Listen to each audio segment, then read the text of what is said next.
મૈત્રી કરારની અંદર ઘણી બધી માતાઓ પોતાના બે બાળકોને છોડીને નાહી જાય છે. દીકરો કે દીકરી અહીંયાથી ફરાર થઈ જાય એટલે કે એમના વિસ્તાર છોડી અને બીજા કોઈ પણ વિસ્તારની અંદર જતા રહે અને બીજા કોઈ પણ વિસ્તારની અંદર જઈ અને ત્યાં જઈને એવો લગ્ન કરી લે. એમના માતા પિતાને એ ખબર પડે કે એમનો દીકરો કે દીકરી એ પ્રેમ લગ્ન કરવા જઈ રહ્યા છે, તો કાયદાકીય રીતે સ્વતંત્રતા આપેલી છે, તો પછી એની અંદર સરકાર રોકટોક લગાવે તો કેવી રીતે લગાવે? 100 પ્રેમ લગ્નો જે ભાગીને થતા હતા ને એમાંથી લગભગ 80 પ્રેમ લગ્નો અટકી જશે કે અમે 18 વર્ષના છીએ ને અમને સ્વતંત્રતાની હક હોવી જોઈએ ને આમ હોવું જોઈએ. તમે સ્વતંત્ર છો, સ્વતંત્રતાનો તમને હક છે, તમારા ઉપર કોઈ રોકટોક નહીં દેખાતી, પરંતુ તમને આ સ્વતંત્રતાનો હક એ આ ખાલી આ જ બાબતે દેખાય એનો શું અર્થ? નમસ્કાર, રામ રામ મિત્રો. અત્યારે આપણે વાતચીત કરવાના છીએ કે જો તમને પ્રેમ લગ્ન કરવાનો વિચાર આવતો હોય તો તમે હવે ચેતી જજો, કારણ કે સરકાર એક મોટો નિર્ણય કરવા જઈ રહી છે. નિર્ણય પ્રમાણે પ્રેમ લગ્ન એ હવે શું પ્રેમી પંખીડાઓ પોતાની મરજીથી નહીં કરી શકે? હવે પ્રેમ લગ્ન કરવા માટે ફરજિયાત મા બાપની મંજૂરી લેવી જરૂરી છે. આ વિષયને લઈને આજે કેબિનેટ મિટિંગ મળી હતી. મિટિંગની અંદર શું લેવાયો નિર્ણય, શું થઈ ચર્ચા, જેના વિશે આપણે ડિટેલમાં ચર્ચા કરવાના છીએ અને ખૂબ જ ઊંડાણપૂર્વક વાતચીત કરવાના છીએ. પરંતુ એ પહેલાં આપ મારી વિડીયોની અંદર નવા આવ્યા હો તો મારી ચેનલને લાઇક, સબસ્ક્રાઇબ, ફોલો કરી દેજો, જેથી હું આપના માટે આવા અદ્ભુત વિડીયો બનાવતો.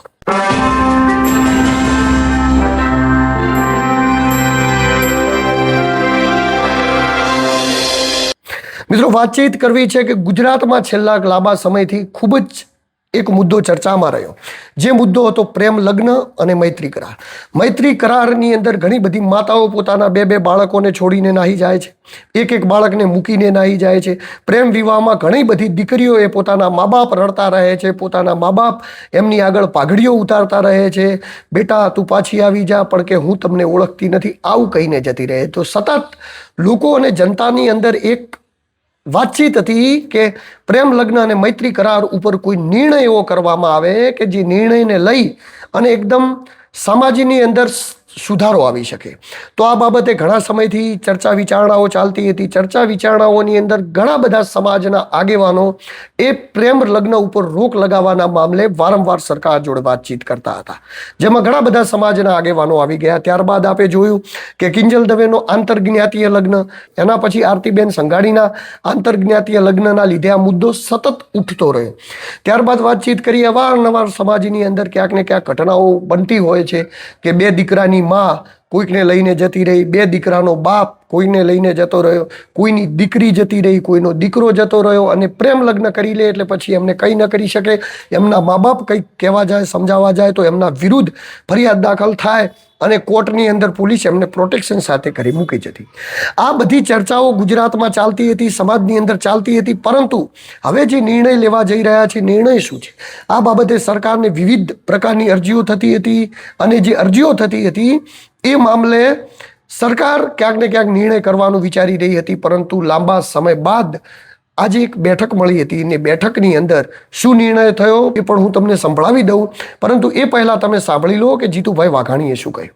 આખી વાત વિચારણામાં છે, આપણા ધ્યાનમાં પણ છે ને વાત પણ અમારા મંત્રીશ્રીએ મૂકી છે. માનનીય નાયબ મુખ્યમંત્રી ભાઈ હર્ષભાઈ અને રાજ્ય કક્ષાના કાયદા મંત્રી કૌશિકભાઈ, અલગ અલગ જે એમના પ્રતિનિધિ મંડળો છે જેમણે આ વાત કરી હતી, એમની સાથે પણ મિટિંગો કરી છે, એમના પણ સુઝાવો લીધા છે અને ખૂબ મોટો આ નિર્ણય છે ત્યારે તમામ લોકોને નાની મોટી અસર કરે છે.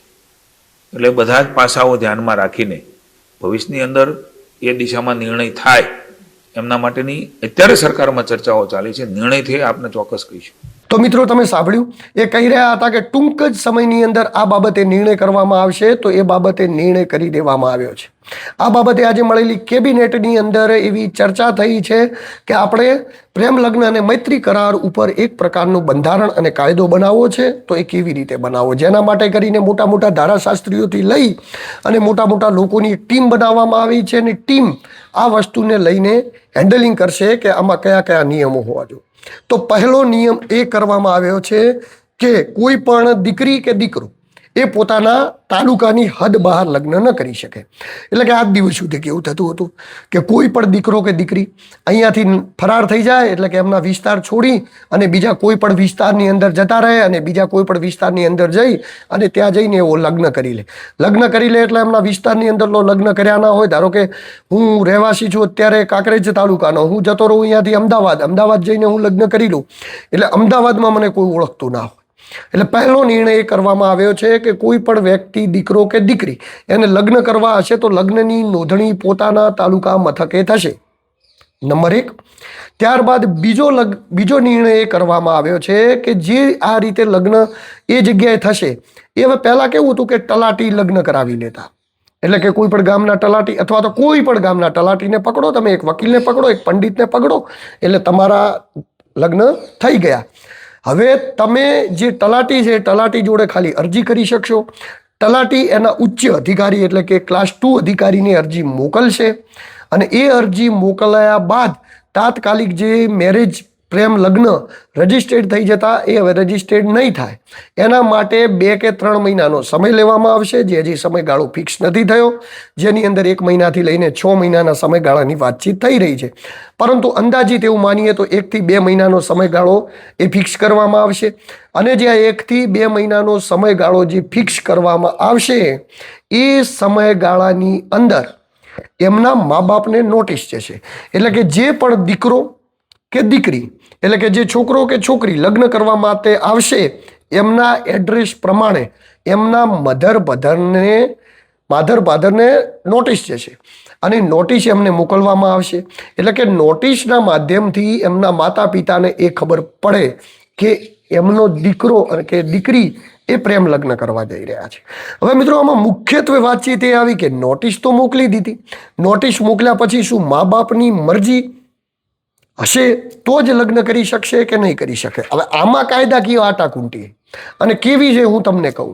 આમ તો આપણને જ્યારે બંધારણ બન્યું ને ત્યારે મૂળભૂત હકો ઘણા બધા મળ્યા. એ મૂળભૂત હકોની અંદર સ્વતંત્રતા, સમાનતા આનો એક મૂળભૂત હક મળેલો છે. આ મૂળભૂત હકના લીધે કે 18 વર્ષ બાદ કોઈ પણ વ્યક્તિ મોટો થઈ જાય તો એને કાયદાકીય રીતે કોઈ પણ પ્રકારની સ્વતંત્રતા છે.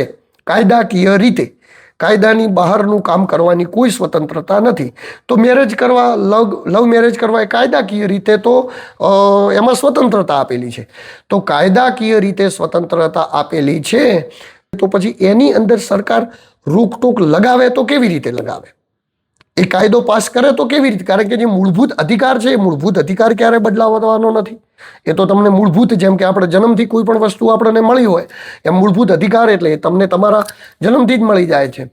પરંતુ મિત્રો એના માટે કરીને સરકારે જે નિર્ણય કર્યો, જેને કાયદાકીય આટાકૂટી હતી, એ ખૂબ લાંબો સમય સુધી ચર્ચાઓ ચાલે અને ચર્ચાની અંદર હવે એવો નિર્ણય લેવા જઈ રહ્યો છે કે એમના મા બાપને નોટિસ મોકલવાની. એટલે કે 1 મહિનો 2 મહિનાનો સમયગાળો આપવાનો ને એ સમયગાળાની અંદર મા બાપ જવાબ આપે એના પછી લગ્ન થાય. હવે જો મા બાપ એવું કહે કે મારી મરજી છે તો પણ લગ્ન તો થવાના, કારણ કે હક તો મળેલો છે. મા બાપ એવું કહે કે મારી મરજી નથી તો પણ લગ્ન થવાના. પરંતુ આની અંદર થઈ શું શકે કે મા બાપને જાણ થાય, મા બાપને 1-2 મહિનાનો સમયગાળો મળે. 1-2 મહિનાના સમયગાળાની અંદર એ મા બાપ પોતાના દીકરો હોય કે દીકરી હોય એના જોડે વાતચીત કરી શકે. કારણ કે આમાં કેવું થતું હતું કે ઘણા બધા કેવા હોય કે લોફર છોકરાઓ હોય કે છોકરીઓને ભગાડી જાય, ભગાડીને પ્રેમ લગ્ન કરી જાય, પ્રેમ લગ્ન કરીને ક્યાંય ભાગી જાય. ભાગી ગયા પછી તો હવે કેવું હોય કે સમાજનો ડર આવી ગયો, ત્યારબાદ પોલીસનો ડર આવી ગયો, ત્યારબાદ બધા જ પ્રકારના ડર આવી ગયા ઘરના મા બાપના. એટલે છોકરી ન ઘરે પાછી આવી શકે ને ત્યાં પછી એને ગમે એટલી હેરાન પરેશાન કરે તો પણ એ આખી જિંદગી સહન કરી અને આ બધું કરે. પછી એને ઘણું બધું સમજાય કે મેં મારા જીવનની અંદર જે કર્યું, જે મા બાપે મને મોટી કરી, જે મા બાપે મને આ કર્યું, એમને છોડી અને હું આ લોફર સાથે ભાગી ગઈ, મારી ભૂલ હતી. પરંતુ એ ભૂલથી પછી એને પસ્તાવાનું જ રહે. પછી એક સમય આવે એટલે છોકરો એને છોડીને જતો રહે. 1-2 છોકરા હોય દીકરીના ને દીકરી 1-2 બાળકો લઈને ભટક્યા કરે અને આખી જિંદગી એની એ રીતે વિતાવે કે જે રીતે આમ કોઈ સીમા જ ના હોય, એટલી હેરાન પરેશાન થાય. પછી એના મા બાપ જોડે આવે તો મા બાપ પણ ન સ્વીકારે, કારણ કે મા બાપને બી બહુ દુઃખ લાગ્યું હોય કે એમની દીકરી આવું કરીને જતી રહી, એટલે એ જ દિવસે એમને નક્કી કરી લીધું હોય કે હવે મરી ગઈ, આપણી આબરૂ ઉપર ગઈ. એટલે એ બિચારી હેરાન પરેશાન થાય. એ બાળકોને પાલન પોષણ કરવા માટે કોઈ સિલાઈ મશીન લઈ આવે, કોઈ એમના કપડાં વેચે, આવું બધું ઘણું થતું હતું. ને એક આ દુઃખ તો દુઃખતી રગ હતી જેના ઉપર, પરંતુ હવે એ નહીં થઈ શકે. હવે દીકરીને લઈને ભાગી ગયા, પ્રેમ લગ્ન રજીસ્ટ્રેશન કરાયા તો લગ્ન તો થયા નથી, તો તમે તમારે ઘરે તો રાખી નહીં શકો, તેના મા બાપ વાતચીત કરી શકશે. એટલે જે આ સમયગાળો છે ને, કે ધારો કે ઉચ્ચ અધિકારી જોડે જાય, ત્યારબાદ મા બાપને નોટિસ આવે, નોટિસ બાદ મા બાપને જવાબ આપવાનો સમય હવે કેટલો રાખવામાં આવે ખબર નથી. આ સમયગાળાની અંદર તમે સમજાવી શકો કે ભાઈ બેટા, તારા માટે આ પાત્ર યોગ્ય નથી, તારા પાત્ર આ નથી. એટલે મતલબ કે ઘણા બધા ચાન્સીસ વધી જાય છે કે લગભગ 100 પ્રેમ લગ્નો જે ભાગીને થતા હતા ને, એમાંથી લગભગ 80 પ્રેમ લગ્નો અટકી જશે. ક્યાંક 10-20 પ્રેમ લગ્નો થવાની શક્યતા રહેશે. અને બીજું શું કે જે વિસ્તારમાં થવાના હોય તો એ વિસ્તારમાં બધા ઓળખતા હોય, એટલે ઘણા લોકો ડરના માર્યા ના જાય. ત્યારબાદ જે વિસ્તારમાં થવાના હોય એ વિસ્તારની અંદર એમના મા બાપને પણ બધા ઓળખતા હોય, આજુબાજુમાં ગામ હોય, પોલીસ સ્ટેશન હોય, તો એ બધી જ જગ્યાએ થવાના હોય, એટલે એના ઉપર ચર્ચા વિચારણા એ થોડી વધારે થઈ શકે છે. એટલે મૂળભૂત હેતુ એવો છે કે કદાચ જો ટ્રાય તો એ રીતે ચાલી રહ્યો છે કે મા બાપની મરજી ફરજિયાત બને, પરંતુ હવે કાયદાકીય ઓટા ખૂટી એવી છે કે જેના હિસાબે કદાચ મા બાપની મરજી ફરજિયાત ન બને તો પણ આ ક્ષેત્રની અંદર કેવી રીતે આ વસ્તુને કુશાળવી, કેવી રીતે આ વસ્તુને કાયદાકીય રીતે લાવવી. અને ક્લાસ 2 અધિકારી હોય એટલે મિત્રો ખોટું થવાની કોઈ બીજી સંભાવનાઓ નથી. જેમ કે વાતચીત કરીએ કે ક્લાસ 2 અધિકારી જોડે, જેમ કે તલાટી જોડે લગ્ન થઈ જતા. અહીંયા અમારા બાજુમાં એક ગામ છે ડીસા, એક જ ગામમાં 250થી વધારે પ્રેમ લગ્નો થયા. એક જ પંડિત, એક જ તલાટી, અને ત્યારબાદ વાતચીત કરીએ તો એ જ ગામ, એક જ સાક્ષી, 250થી વધારે પ્રેમ લગ્નો, એક જ વ્યક્તિ. એટલે હવે તમે વિચાર કરો કે તો ફ્રોડ જ થયું. પૈસા લેતી દેતી કરી અને પ્રેમ લગ્નો થયા, પૈસાની લેતી દેતી કરીને પ્રોબ્લેમ થયા. પરંતુ હવે એ તો લીગલી છે, કોઈ પણ વ્યક્તિ પ્રેમ લગ્ન કરાવી શકે. તલાટી હોય, ત્યારબાદ વકીલ હોય, પંડિત હોય, તો એમાં હવે તમે કરી પણ શકો. પરંતુ હવે તલાટી ન કરાવી શકે. એમના ક્લાસ 2 અધિકારી એટલે કે ઉચ્ચ અધિકારીને અરજી મોકલે, એ અરજીની નોટિસ એમના મા બાપને જાય, એમના મા બાપ એમની જોડે અધિકારી જોડે વાતચીત કરે, એમના બાળકો જોડે વાતચીત કરે. અને જે સમયગાળો મહિનો, 2 મહિના કે 3 મહિનાનો રાખવામાં આવે ત્યારે જ એમના લગ્ન રજીસ્ટર્ડ થાય, તો એના પહેલી ખૂબ એવી શક્યતાઓ રહેલી છે કે દીકરી કાં તો સમજી જાય, કાં તો ના સમજે તો એ મા બાપ વાતચીત કરીને પણ સમજાવી શકે. એટલે ઘણી બધા ઓપ્શન એવા રહેલા છે કે એને ભાન પણ પડી જાય અને થોડા ટાઈમ પછી ખબર પણ પડી જાય કે આ વ્યક્તિ યોગ્ય નથી. કારણ કે 2-3 મહિને લગ્ન રજીસ્ટ્રેશન થાય એટલે ખબર પડી જાય કે આ વ્યક્તિ યોગ્ય નથી. 2-3 મહિના રહે તો પાછું એને આવવું હોય તો એના જોડે ઓપ્શન હોય. પહેલાં તો એને લગ્ન કરી દીધા હોય તો એના જોડે ઓપ્શન પણ ના રહે. તો આ જે અત્યારે જે કેબિનેટ મિટિંગ મળી હતી એની અંદર આ બધા નિર્ણયો ઉપર ચર્ચાઓ થઈ છે. ત્યાંના એક્સપર્ટ જે વકીલો છે, જે ત્યાંના હોશિયાર અધિકારીઓ છે, બધા વિષય ઉપર વાતચીત કરી કાયદાકીય ઓટા ખૂટીને અલગ પાડીને એક બંધારણ બનાવવાની કોશિશ કરી રહ્યા છે, ને જે સમાજ માટે ખૂબ જરૂરી હતો. મિત્રો, એવી કોમેન્ટો ન કરતા મહેરબાની કરીને કે અમે 18 વર્ષના છીએ અને અમને સ્વતંત્રતાની હક હોવી જોઈએ ને આમ હોવો જોઈએ. તમે સ્વતંત્ર છો, સ્વતંત્રતાનો તમને હક છે, તમારા ઉપર કોઈ રોકટોક નહીં દેખાતી. પરંતુ તમને આ સ્વતંત્રતાનો હક એ આ ખાલી આ જ બાબતે દેખાય એનો શું અર્થ? બીજી ઘણી બધી બાબતો છે ને.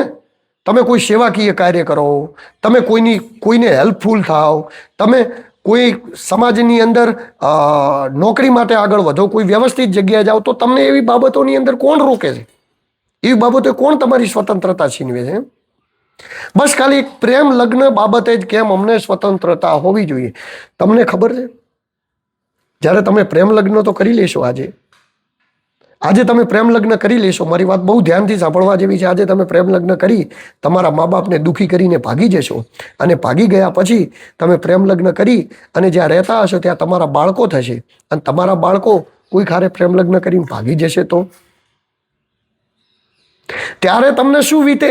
જ્યારે એ સમયે જે તમને વીતે ને એ જ તમારા મા બાપને વીતે મારા ભાઈ. એના પહેલું તમને ન ખબર પડી શકે કે આ મામલે શું થઈ શકે અને આ મામલે કેવું. કારણ કે તમે હજી નથી બન્યા પિતા, તમે હજી નથી બન્યા માતા, તો તમને એ વસ્તુની અનુભૂતિ ન હોઈ શકે કે એ સમયગાળાની અંદર આપણા ઉપર શું વીતે. કારણ કે મા બાપે તેમનો પરસેવો રેડી દીધો છે. જ્યારે તમે નાના હતા ત્યારે ખાલી તમે રાત્રે ઊંઘ્યા અને નહીં કરતા તો મા બાપ આખી રાત ન ઊંઘે. એ માતા તમને આખી રાત જગાડીને તમને તમારું ભરણ પોષણ કરે છે, તમને ધાવણ આપે છે, ત્યારે તમે મોટા થયા છો. એ બાપ તમારો જવાબદારીનો બોજ ઉઠાવે છે. જ્યારે તમે નાના હો છો, ચડ્ડી નથી પહેરતા, ત્યારે આ જોઈએ બીટું, આ બેટા પાપ પગલી કર, બેટા ચાલીને જા, બેટા આમ બેહાય, બીટું આમ કરાય. બધી જ વસ્તુઓ તમને એ મા બાપ શીખવાડે છે. અને મા બાપે આખી જિંદગી જેને ચાલતા બોલતા, જેને જન્મ આપ્યો, જેને સર્જન કર્યું, જેને આ કર્યું, પછી મા બાપ સારું કરીને એક 6 મહિનાનો પ્રેમ તો હું નહીં કહું, કારણ કે પ્રેમની પરિભાષા અલગ છે, પરંતુ 6 મહિનામાં કોઈક જોડે લવ લફડા કર્યા અને બસ આજ મારું સર્વસ્વ છે, આજ મારું આ છે, આજ મારું બધું છે. દુનિયાની અંદર કોઈ નહીં મિત્રો, ક્યારેય ક્યાંક નાનું મોટું કોઈ કાર્ય કરી અને કોઈ ખોટું કામ કરી અને ક્યાંક ફસાઈ જજો, ત્યારે તમને ખબર પડી જશે કે દુનિયામાં કેટલા આપણા અને કેટલા પારકા. ક્યારે કોઈ નાની મોટી બાબતે કોઈ દિવસ જેલમાં જવાનું થાય ને તો જામીન આપવા માટે મા બાપ જ આવે, બીજું કોઈ ના આવે. ક્યાંક ફસાઈ જાઓ તો છોડાવવા માટે મા બાપ જ આવે, બીજું કોઈ ના આવે. ક્યાંક દેવું કરી નાખો તો પૈસા ભરવા માટે મા બાપ જ આવે, બીજું કોઈ ના આવે. ગમે એટલા તમે સંબંધો રાખતા હોય, ગમે હોય, પરંતુ મા બાપ સિવાય કોઈ આવતું નથી. એટલે આ વસ્તુને થોડી ધ્યાનમાં લેજો, આ વસ્તુ ઉપર વિચારજો. કારણ કે યંગ પેઢી હોય ને એના જોડે વાતચીત કરવી એટલે એમને અલગ જ દુનિયા હોય. એમડીપી જ્યારે મા બાપ બનશે ત્યારે બુદ્ધિ આ જ દિશામાં આવવાની, પરંતુ એ બન્યા નથી. એટલે અત્યારે એમને એ વસ્તુની ખબર ન પડે, પરંતુ તેમ છતાં પણ મારી વાતને સમજવાનો ટ્રાય કરજો. અને આ મામલે નિર્ણય લેવાઈ ગયો છે, પરંતુ હવે જે નિર્ણય જે બહાર આવે એની અંદર શું નિર્ણય બહાર આવે છે, કેવી રીતે આવે છે, બધું જ જેવું મારા જોડે માહિતી આવશે ને એ હું તમારા સુધી પહોંચાડતો રહીશ. નમસ્કાર, રામ રામ. અત્યારે બસ આટલું. મિત્રો, તમને મારા વિડીયો ગમતા હોય ને તો મારી ચેનલને જોતા રહેજો અને નવા વર્ષના સૌ મિત્રોને રામ રામ.